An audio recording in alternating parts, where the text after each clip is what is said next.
ওনার স্বামী হলো আবু সালামা। মজার ঘটনা খেয়াল করে শুনেন।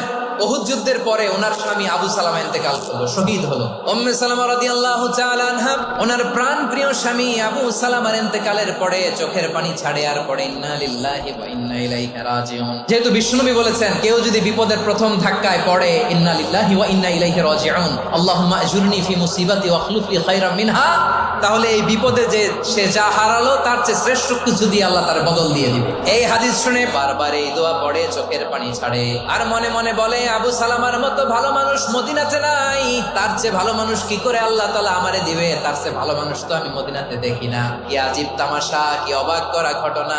কিছুদিন পরে দেখা গেল স্বয়ং বিশ্ব নবী উম্মে সালামাকে বিয়ের প্রস্তাব পাঠিয়েছে।